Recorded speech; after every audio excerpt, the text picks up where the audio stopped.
Hi, I'm Jacqueline. And I'm Courtney, and this is Caffeinated Crimes.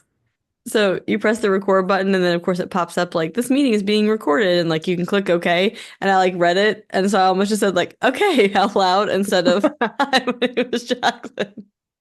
I am acknowledging. Well, I tried to A hit the record verbal button, OK. and I forgot there was a second option after you hit record. So I hit record, and I'm just sitting there, and I'm like, oh, You're like, nope, still have to there's another go. button. There's another button. Yes, it's rough out here sometimes trying to gather our thoughts. Anyway, so I had a thought before we started recording because Mm-hmm. Courtney and I joked that we need some like smelling salts to get started for round two of our Mm-hmm. episode.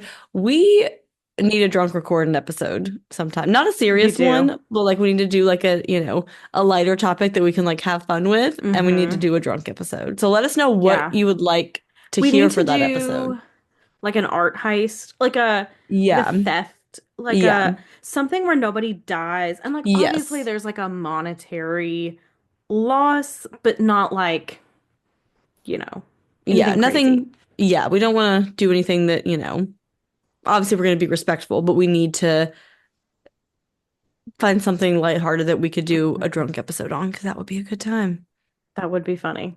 Send Because us your suggestions for that. I had a few back in the day where I was kind of, we could be like a By drunk the end, you history were getting a episode. little, yes. Yeah, We'll just be we could. intentional about it instead of, whoops, we recorded too long and I got to the end of this bottle of wine. Yeah. Yeah. Yeah. But 2020 was a year, man. That's just, you did what you did to get by. And that's how Yeah. 2025 is turning out to be. Yeah. Because I love how Jacqueline put an update for this episode, and it says the US is literally and figuratively on fire and nothing matters anymore. Yeah, I mean, I, there's no way to, I mean, we could sit here and talk all night about crime updates and what the fuck is happening in this country, Mhm. but I feel like that just pretty much sums it up. It's a shit show. It's just today is January 21st as we are recording this. I realize it is much later by the time you were hearing It's this, like which a month also makes me later. wonder Yeah. what else has happened in this month. But Yeah. as of the time we are recording this, Donald Trump officially became our president yesterday. And a lot's happened in the last 24 hours. So it's a grim place over here right now, And honestly. this is our second round because we recorded our Patreon episode before this that came out last month. Um, but like as I said there, and I will say here because I stand by it, where supposedly people voted for him for lower gas prices, lower grocery prices, cheaper eggs, and the first things he's doing is just filled with bigotry and hatred and racism and sexism and transphobia and homophobia and just a lot of hatred. Hmm. Um, and that's really hard to swallow is just Yeah. seeing so much hatred. And obviously if you can donate to the ACLU, if you can Hmm. find local organizations that are doing things to help people in this time, like please just do what you can with the resources you can. I know money is not growing on trees right now. We're all kind of struggling, Hmm. but anything we can do to just help people, you know, help people the best you can because it's kind of scary right now. And I feel like people are like, Yeah. well, it won't be that bad. He was president for 4 years and we survived, but now he's back and like worse than ever. And the people who are in his court are just it's really scary. It's not a good time for a lot of people. And like Hmm. obviously as two white straight women sitting here, we have a lot of privilege, but Hmm. um just anything we can do to help people is the Yeah. biggest thing. So, Yeah. Because it's not like that for everyone right now. And a lot of mhm, people, you know, people like us who are emotionally having a hard time with this, but there are a lot of people whose lives are going to completely mhm, change because of everything this man stands for. And like you said, you want to be like, okay, like we made it through before, we'll make it through again. But like, it's like he's coming back with a vengeance and with mhm, the support of all these people. And he's seen like, oh, like I just had to tap into that piece of this group of people who also agree with every racist, bigoted, horrible thought these people are they're here for it, and so we can capitalize on this and we can keep moving with this. And it's just scary and it's horrific. Also on to same topic, but maybe a little bit lighthearted before we get into, a sad episode, give you something to whatever. I saw this TikTok last night, which is back for now. Maybe by the time you hear this, it's gone again. Who knows? Who knows? Sorry if you guys are hating this huge time lapse we have here. But I saw this TikTok last night that was like, if you need help with like not spending in 2025, like you're trying to do like no spend January or whatever, it's like Yeah. just remember, like, do you want to stimulate Donald Trump's economy? Just think about that before you buy something you don't Hmm. need. Yeah, So just if for that helps real. you at all.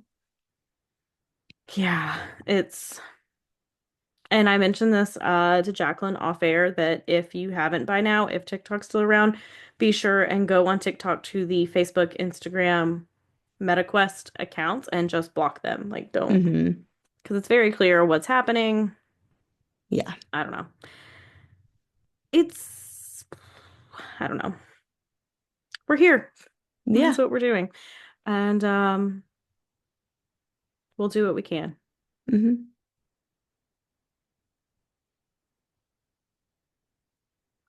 I think that Anyway, silence speaks for itself. Let's yeah, I know. It is crazy that we are so far ahead on recordings of what will Yeah. have happened by the time you hear this, and you guys are gonna be like, this is old news. We're all, I don't know. Like I said, I joked in the Patreon, I'm gonna go to prison for speaking out against the president. It might happen. So we'll see.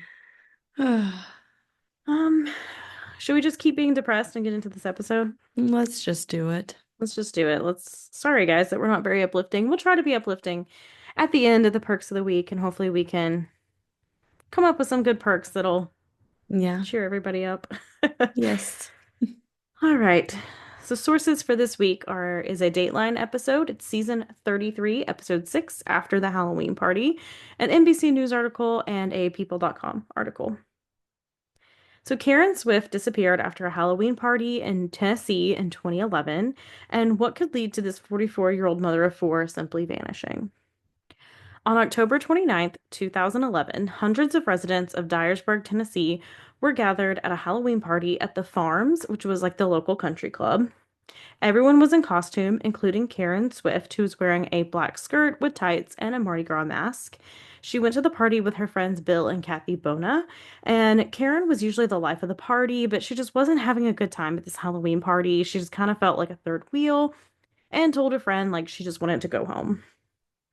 So the three finally left the party and stopped at McDonald's on the way to the Bona's home, where Karen was supposed to be staying the night. Shortly after midnight, Karen got a call from her 9-year-old daughter, Ashley. She was at a sleepover and wanted to be picked up because the other girls weren't being very nice to her. So Karen left the Bona's house to pick up her daughter, and they got home a little after 2 a.m. Karen's husband, David, stayed up until they were home, and then they all went to sleep. David and the children woke up around 10 a.m. the next morning, and Karen was gone. Ashley remembered falling asleep in her mom's bed, but waking up in her sister's bed. A neighbor told David that she had seen Karen's car less than half a mile from their house with one tire completely flat, and they called and texted her multiple times, and she did not respond. David and the Bonas contacted the Dyer County Sheriff's Office to report Karen missing, and when they searched her car, they found the driver's seat had been pushed back much farther than the position Karen would have it in to drive. So Bill Bona called Karen's friend Jenny, who lived in Lexington, and asked if Karen was with her. And when Jenny told him no, he said they had, quote, seemed to misplace her, Which which is was, such a weird way to describe yeah, your friend being missing, but yeah. A few minutes later, the Lexington Police Department knocked on Jenny's door, also looking for Karen. They said they heard she might have been hiding there, but what would Karen Swift have been hiding from is kind of more so also the question. So Karen was a stay-at-home mom who was always taking her kids out and doing things with them. Her friends said she was up for anything, and her husband David worked as a manager in a factory that made gas pipelines. He was devoted to his children and his relationship with Karen, and Karen told friends she didn't grow up in a happy home, and all she wanted was a white house with a white picket fence and to go to church with her family, and she just wanted her children to grow up in a happy home. After Karen and David had two children, David had an affair that resulted in a son. So the couple divorced after this, but later they reconciled, remarried, and had two more children together. But after the birth of her fourth child, Karen also had an affair. So their relationship's just kind of been rocky the whole time, doesn't ever Yeah. really fully settle out. So the Swifts left Arkansas and moved to Tennessee, and her friends speculated it was so the family could have a fresh start. At the time of her disappearance, Karen and David hadn't been getting along, and Karen told David in front of her friend Robin that she didn't love him anymore and didn't want to be married to him. And Robin said he kept responding that she did love him, like just being like, "You do love me, you do love me," like trying to kind of work it out. He's like, no, what do you mean? Like, of course you love me. Of course you want to be Hmm. with me. Like, you don't mean that. You don't mean that. Yeah. So, as we know, the spouse is always the first suspect in a case like this. So, when David showed up to speak to the police, he was using crutches. So, he said he had a knee surgery a few months before and it had been bothering him again. He told police he was willing to do whatever it took to bring his wife home safely. He opened up about their relationship, about their 22-year history with four children and a divorce and a remarriage. He talked about their affairs and said Karen had been pulling away lately. She had been drinking a lot, and he thought she was kind of lost at the moment, but still cared about her. He revealed that she had filed for divorce a few weeks earlier, but he thought they could work through it. David spoke pretty poorly of his wife during his police interview. He said she went to the Bonas a lot, where they had a hot tub, and there were rumors that the Bonas were swingers, and David insinuated that Karen was involved with them. So he described a time where he went to pick up Karen at the Bonas and walked in on Karen and Kathy in bed together, where Karen was only wearing a towel. So the Bonas denied the rumors that they were swingers and romantically involved with Karen. David thought Karen was having multiple affairs, and the Bonas also told police Karen had been talking to a man she met at a concert. It was just very weird because, like, in this police interview, right after your wife goes missing, you're just like kind of shit talking her. Like, you're just Mm-hmm. talking about, oh, well, she's been drinking a lot lately. She's been going out a lot, which, yeah, those things might be relevant, to this case, but just like on and on and on about, Mm-hmm. and then she did this, and then she was doing this, and things. And it's just kind of like, is that really how you talk about your wife? Just Yeah, kind of odd. definitely odd. So on Halloween, Karen's friend Robin took her children trick-or-treating, and they were constantly asking where their mom was. David told Robin he would keep driving around looking for her, and she said he seemed distraught and beaten down. The family held a candlelight vigil, and her son Preston went on TV asking if anyone had any information about Karen to please let them know. Angie Gallagher was one of Karen's friends in Arkansas, and she rounded up 20 of her horse buddies and they conducted a horse search of Dyersburg and scoured the woods near her house because of that time of year. In that area, the kudzu vines were very tall and made it hard to see anything. So detectives learned that the morning before she disappeared, David visited Karen while she was working at a Habitat for Humanity house. That night, she told David she was going out with Kathy and Bill, and Karen had rejected David's invitation to have dinner with him the night before. After the Halloween party, she called David from the bonus house to let him know she was going to pick up Ashley at her friend's house. And that was a little after midnight, and David was concerned that she'd been drinking at the party, so he waited up until they got home around 2 a.m. He said when he woke up the next morning, Karen was gone, and David asked police if anyone had spoken to their neighbor, John Hogshooter, which, what a last name. What a last name. He said all the neighbors were afraid of him and that he had poisoned the family dog just weeks before. So when police spoke with Hogshooter, he told him he got tired of dogs pooping on his property, so he just put poison in the yard. And one neighborhood dog died, and the Swift's dog got very sick, which, like, obviously not great, but also, like, doesn't mean you're a Yeah. murderer of humans. Like, And like, not that I condone it at all because like that is horrific to me, but like the poison was in his yard. It's not like he went yeah. to their yard to poison the dog, which I will say, since I did the research for this episode, when I walk my dog now, if she's like in someone else's yard, I like panic because I'm like, what if they poison their yard? Like, not that I'm like Yeah, leaving their poop in the yard, but like they're, sometimes we have to move over because the car's coming. And so they're like walking at the edge of someone's yard. And I'm like, what if they poison their yard? it could happen. Yeah. So David gave police permission to search his house. Deputies searched the home but didn't find any evidence of foul play. And when they searched David's car, they found his divorce papers underneath the spare tire in the trunk, which is a weird place to keep that. A very weird place, like underneath the spare tire, not even just like Yeah. in the trunk. Like you have to get in the trunk, you have to get under the little floorboardy type thing, under the spare tire. That's where you put your All on divorce your busted papers. knee, sir. I'm just kidding. I'm sure that's not a lot on busted knee. Um, they also found empty bleach bottles in the backyard, and Karen's cell phone was finally located in the woods behind the Swift house, and a second phone was also found nearby. So the kudzu vines began to shrink as fall turned to winter, and a grounds caretaker for a cemetery finally found the body of Karen Swift 6 weeks after she went missing. So the kudzu where her body was found had previously been waist high, so she was only now visible. So when they looked before, they could not find her because the kudzu was so high. So she was only wearing her undergarments, and the autopsy revealed the cause of death was blunt force trauma to the head and a skull fracture. And despite not wearing any clothes, there were no signs of sexual assault. Bill and Kathy told police the second phone they found belonged to Karen, and they'd given it to her so she could talk to her attorney and have private conversations during her divorce. The investigation continued, but unfortunately, the case went cold. And 4 years after Karen's murder, David married a woman named Kelly that he met on Christian Mingle. He and his daughters moved to Alabama, and in 2018, a woman named Heather Cohen started investigating Karen's murder.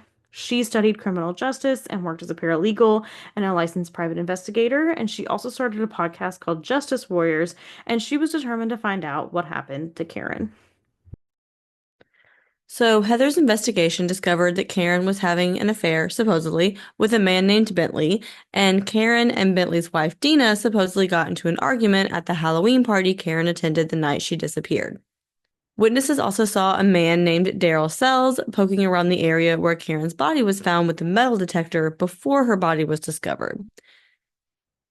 An anonymous phone call was made to the sheriff's office to report the location of Karen's body, and Heather believed the voice belonged to Daryl Sells. Daryl also happened to be Dina's father, and Daryl was appalled at Heather accusing him and tried to keep the investigation away from his family. He said he didn't even own a metal detector, and both Daryl's son and the sheriff said the voice on the phone call did not sound like Daryl's. However, Heather claimed that Daryl's family was well connected in the area and could be connected to the sheriff. Dina also said that Bentley was not having an affair, and she did not argue with Karen at the Halloween party. Daryl sued Heather for defamation, and she countered with proof of Daryl threatening her over her accusations, and Daryl was arrested for cyberstalking. The case was settled out of court for an undisclosed amount.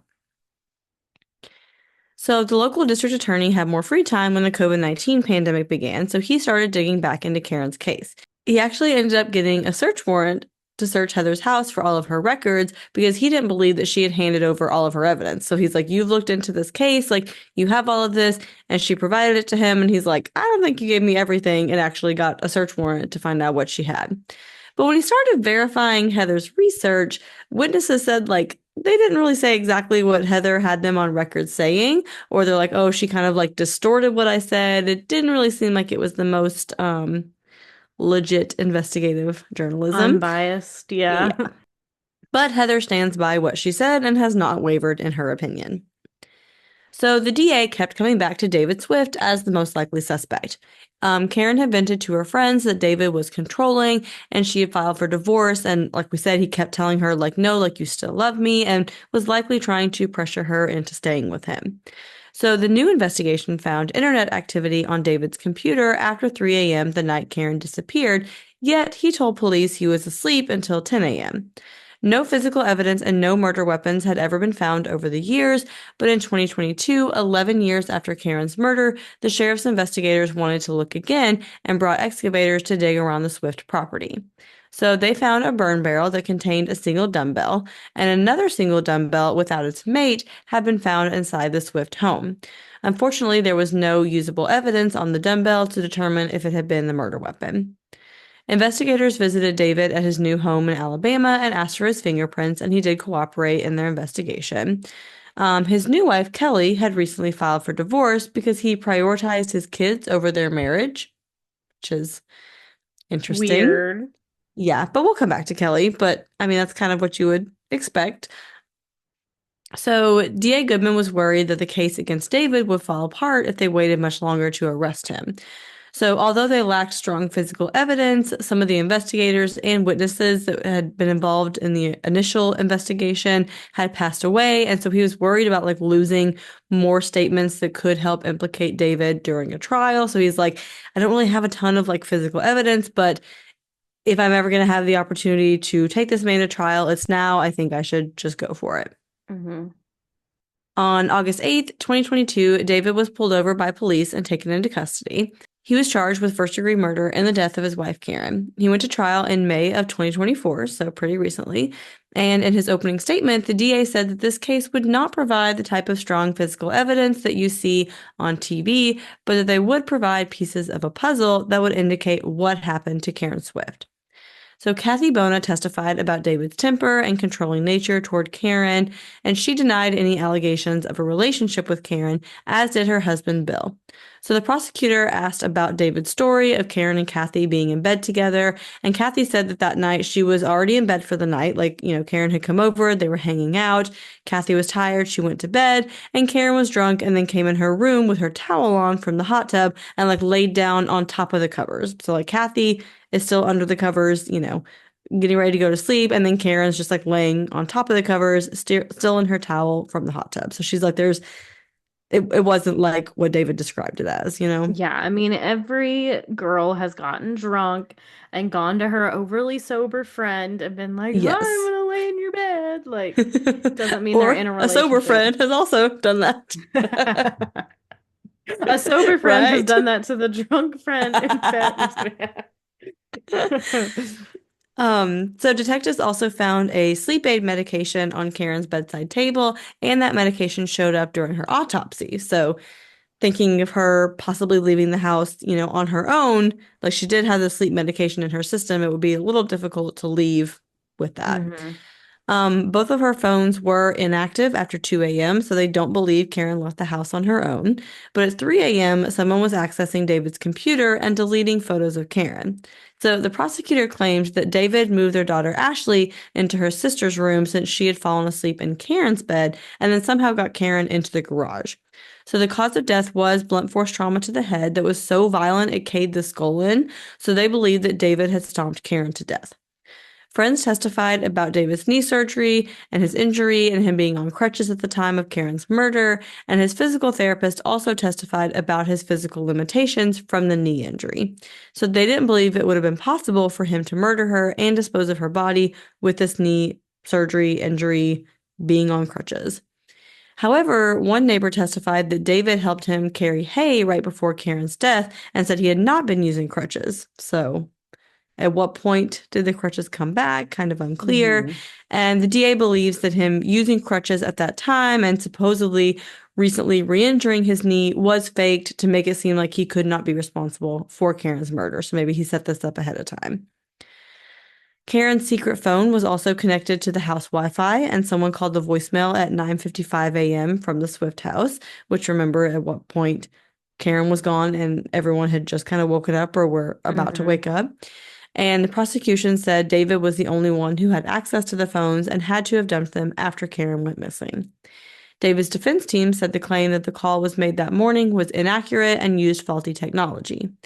David also told police he was not aware of Karen's secret phone, but investigators found the phone number programmed into his work phone. So clearly he did know it existed. So there's a lot here that's like, you think he did, you think he didn't, you think he did, you think It's he like didn't. very circumstantial, but it's also him Mm-hmm. like shooting himself on the foot. So it's like, Yeah, if you're innocent, like you're doing a horrible job of proving your innocence. yeah, yeah. So the medical examiner's office emailed the DA's office during the trial and said they were changing the cause of death. Like they no longer believed that it was from stomping. So this really damaged the prosecution's case, and I also could not find what they changed the cause of death to, or maybe they decided it was undetermined now. I don't Hmm. know, but they emailed them like during the trial, which I thought was wild because I'm like, were you just like looking back over it and like, actually, I think I fucked this up. That's so weird because it's like, how many years? You said like 11 years later, right? Yeah. So it's like, why are you like you had 11 years to change it and you're just now like Mm-hmm. By the way. Yeah. Well, it would have been 13 years at the time of the trial. So it was Oh 11 years when yeah. they started like investigating. So yeah, just Yeah. wanted So to, still yeah, like a long time. exactly. So the defense team also said that police never looked into any other possible suspects, which kind of seems like it's true. One witness testified that he saw a man standing next to Karen's abandoned car the morning she went missing. So the man was tall with dark hair, and when they passed the car, he put a pistol on the hood of the car. There's no additional information about this possible man, but could be another suspect that maybe should have been looked into. But several witnesses did testify about seeing Daryl Sells near the body. But several witnesses did testify about seeing Daryl Sells near where Karen's body was found. Ashley testified and broke down on the stand, which left David in tears. It was super emotional, like watching her testimony because, like, you're Mhm. testifying at your dad's murder trial for your mom, and just so she was very emotional, and David was looked very genuinely emotional while she was Yeah. testifying as well. And I mean, even no matter what you think of David, it does sound like he cared about his kids. I mean, Hmm. his new wife was even divorcing him because he, quote, cared too much about his kids. So Yeah, rough, yeah. yeah. So Ashley testified that she fell asleep in her mom's bed, but remembered her mom moving her to her sister's room in the middle of the night. So the prosecution is claiming that David had to have moved her and then moved an incapacitated Karen, but she says, no, like I remember my mom being the one moving me. Like I know what she looks like, what she smells like, what she feels like I know it was her that moved me into my sister's room. And the defense team also claimed that Karen must have been the one using David's computer at 3 a.m., which is possible. It was in their home.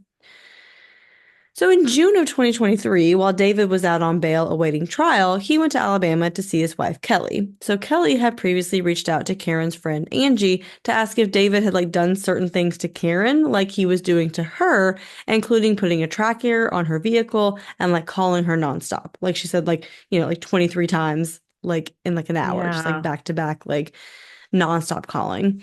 And since he was out on bail, David was wearing an ankle monitor, and authorities could see that he was like constantly near Kelly's house late at night. So they notified Kelly that David had been stalking her, and her security cameras then caught David hopping her fence. So he was charged with stalking and sent back to jail because this revoked his bail. However, this information was not allowed at David's murder trial because it would have been prejudiced. Hmm. So the jury deliberated for several days before finding David not guilty of first and second degree murder, and the jury was hung on the charge of voluntary manslaughter, so a mistrial was declared. DA Goodman reindicted David on the manslaughter charge, and he is currently in jail awaiting his new trial and is also facing the stalking charges against Kelly. David's defense team filed a motion to dismiss the voluntary manslaughter charges, but the Tennessee Court of Appeals denied this in October of 2024. So their daughter Ashley is now a dental hygienist living in Alabama and taking care of her younger sister because obviously her mom is gone and her dad is in jail. And she says she just wants justice for her mom and she wants her dad home, but she also just wants to live a normal life. I mean, this happened when she was 9 and she's been dealing with the aftermath of it Hmm. since then. And she firmly believes that her dad did not have anything to do with her mom's murder. And that's the kind of unsolved murder of Karen Swift. I mean, there's a possible suspect, but also a lot of things that make it seem like maybe it's not David. Yeah, Officially it's unsolved murder of Karen Swift. yeah, that's a tough one because it's like pretty good evidence you kind of think against David, but it's also kind of circumstantial and Mm-hmm. doesn't really stand. And I feel like in this day and age, like with people watching a lot of like crime shows and having like Yeah. DNA and the murder weapon and all this like firm proof, like it's hard for juries to find people guilty without that like definite proof, Mm-hmm. Yeah. which is a good and bad thing. Yeah. Yeah. There's definitely pros and cons to that. Like you said, there is a lot of circumstantial evidence against David, but I also feel like a lot of the things that his defense team presented to kind of counteract that make Is sense. reasonable Like, doubt. yeah, Yeah. like with the computer, it's like, yeah, it was David's computer, but Karen also lived there and was in the home at that time. Like, it very well could have been her. Just a lot of things that like don't really add up. But also, if it was someone outside of the home, like, did they come get Karen and like drive her Hmm. car, or does she drive her car with the sleeping medication? But also, I don't know what kind of sleeping medication. Like, is it like something that really knocks you out, or Is it is it like an like, Ambien or is it like yeah, melatonin? exactly, or like a Unisom that's like, kind of it helps you sleep, but you're not like you could get up and Yeah. be alert if you had to. So I don't know, just a lot of unanswered questions, but he should be going to trial again probably sometime this year, and we'll see. We'll see what happens with that. Yeah. That's a tough one. Yeah. Yeah. All right. So we said at the beginning that we would try to Hmm. bring this back up just a little bit, just a tiny bit of joy and positivity in this world. Courtney, what is your perk of the week? So my perk of the week is that, obviously we talked about at the beginning, like we're all struggling. So Thank you for bringing I, it up. yeah, you're welcome. So I, in a way, to cope with my feelings, have started guided meditations. Oh, okay, okay. Um, so, I've tried so hard to meditate in the past. I really Mm-hmm. have, but then I sit there for like 5 seconds and I'm like, okay, I'm done. Mm-hmm. But I was like, okay, something's got to give because like I kind of had a rough like Christmas break. I wasn't feeling myself. I was feeling Mm-hmm. like those moments when you don't even like want to be around yourself. You're like, Yeah. I'm just done. So it's like I need to find a way to like get back to myself. So I was like, maybe I'll try a guided meditation. So Mm-hmm. I have a workout app, Obey. If you want a free month, I'll send you a code. But they have, because they focus on physical and mental health. So they have Mm-hmm. guided meditation. So I was like, maybe I should try one. So I tried like a reset one and I was like, oh, I actually enjoyed that. It was like 5 minutes. Mm-hmm. Literally, it felt like 30 seconds. It was like, okay, we have like a minute left. And I'm like, what? I just started. Like I'm Nice. here. Mm-hmm. So I did that one, and then I found a bedtime one Oh, okay. that has been a game changer. A game changer. I literally lay down, like I make sure I'm like ready for bed. You know what I mean? Like Mm-hmm. I don't want to get up and have to do anything else. I'm like, Yeah. contacts Like are you off, were my in teeth are bed. brushed, my Yeah. skincare is done. I am in bed, ready to sleep, and I do it. And like Kevin is like, when I come in, you were like zenned out, like Zen. you're different, like you're gone. So it's really been helping, like. Mm-hmm. Okay, good. I don't know. I think, I'm sure there's plenty on YouTube, but I would definitely recommend everyone start to do like guided meditations, even just the reset Mm-hmm. one that was like trying to just like come back to yourself. Like Yeah. it was so nice. It's been very helpful. Even just 5 minutes a day, I've like noticed a Mm-hmm. difference. So Very nice. that is That's my perk of awesome. the week is guided meditations, which I know is coming from also an insane place of privilege that like I have 5 minutes in my day to do a meditation and can lay down and zen out and go to sleep. But still, even if it's just a reset one, Mm-hmm. I think it can help people. Good to know. Good to know. That Yeah. sounds So lovely. that is my perk of the week. It's just mental health things. We're trying. Trying, Mm-hmm. y'all. Um, Doing what we can out here we're in this doing what in we this rough, can. rough world. Yes, yes, we are. I'm thinking about getting into like mocktails, like the healthy girl mocktails like Mm, you've seen. okay, Like trying to, okay. I don't know, guys. I'm doing the voodoo shit at this point to try to make myself feel better. We gotta try whatever we can. Sometimes it's just throwing it out there, seeing what sticks, Yeah, we're but trying. finding our way in this sad little Yeah. world. Yes. But that is my perk of the week is guided meditations. I know people have been doing it for like years and they're like, wow, you're so far behind. But incredible. Recommend 10 out of 10. Um, but yeah, Jacqueline, what is your perk of the week? So my perk of the week, which is exciting because I don't know how long it's been since I mentioned a TV show as my perk of the week because I've not watched TV in a very long time. And I Mm-hmm. don't mean that in like I'm better than everyone kind of way. It's just like I don't fucking have time. And like I, Yeah. do other things with my time and I would love to watch more TV, honestly. It just hasn't, happened. But first of all, I got caught up on all the Law and Order that I was behind on. So thanks to maternity leave and being up all night for that. But I also am watching the new Matlock. So that is my perk of the week.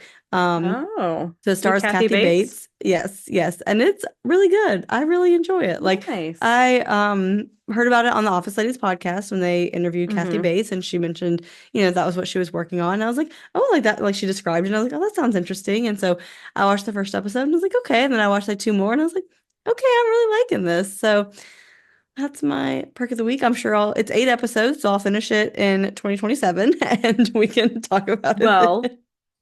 I was also going to suggest because we have a case coming up next in the next 2 weeks, the next our next one that has a TV show, Mm. fictionalized version of it. And I was gonna try Oh. to convince you to watch it by March, end of March, and that be our Patreon is doing like a Okay. How many episodes review. is it? Let me check. It's Okay. a mini series, so I couldn't imagine Okay. more than eight, That sounds but let me doable. double check. 9 episodes. Okay. Are they 30-minute or hour episodes? Probably an hour with this type of 53 topic. minutes. Okay. Okay. End of March. I think that's doable. I think that's doable. If it's not, it's not. But I was gonna proposition you for that. Yes. Yes. But Proposition me anytime. No. and if you don't finish it, I can just tell you what happens also. Give me the Yeah, cliff but notes. yeah. Yeah, I feel like I've been watching just during work, I put on TV a lot. Hmm. I've been watching a lot of stuff. Been watching a lot of stuff. So getting caught up on all my reality show. But Yeah. yeah, that's fun though. That's fun. You got a TV show. So yeah, I was hoping it would be a show that Andrew and I could watch together, but he watched one episode and did not like it because this man and I do not have the same taste in Hmm. television at all. So now it's just my show, but I'm really enjoying it. Yeah. So it's, I mean, like a it's better than when you start to watch a show on your own and then your spouse gets invested in it and then you can't binge it during your workday. Because that happened to then you gotta me wait for with them. Traders.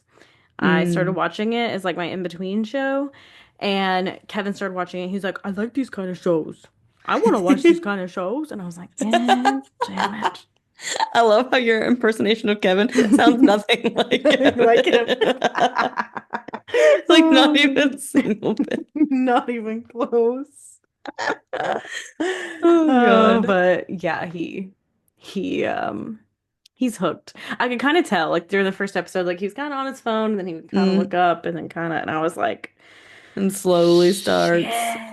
Yep. It's more like a competition show, so it's like a reality show. It's like similar to like Survivor, like Big Brother, kind of where it's like Hmm. there's an end goal. So he's like, well, I like Yeah. it when it's not just like dumb petty drama for no reason. I'm like, but there is a reason because you see Lisa Barlow and Whitney. No, I'm just Like, kidding. let me give you the backstory. You know the backstory. But uh yeah, if you want to tell us about your shows, about your meditation, anything of the sort, you can do so at the places in the show notes. But the most important place to contact us or listen to our Patreon episode that we talked about that just came out, or the one that's maybe Hmm. coming out in March, we'll see. There'll be one in February too, but Yeah. you can do so on patreon.com/caffeinated crimes, where you can get a pin and sticker, Discord access, ad-free episodes, bonuses, two-parters same day, all the perks. Yeah. All the fun stuff. And as always, any reviews that you can leave us would be much appreciated on Apple Podcasts, Spotify, YouTube. Only nice comments. If you have criticisms, please send them, but please send them privately. You don't need to put them in a mean, hateful comment. Or Yeah. if you put it in a comment, just be respectful about it. You don't have to We bully us to love criticize us. constructive feedback, but we don't Yes, love destructive feedback. exactly. Um, yeah, I think that's all I had to say about that. Yep. But in the meantime, go have a cup of coffee. And don't commit a crime.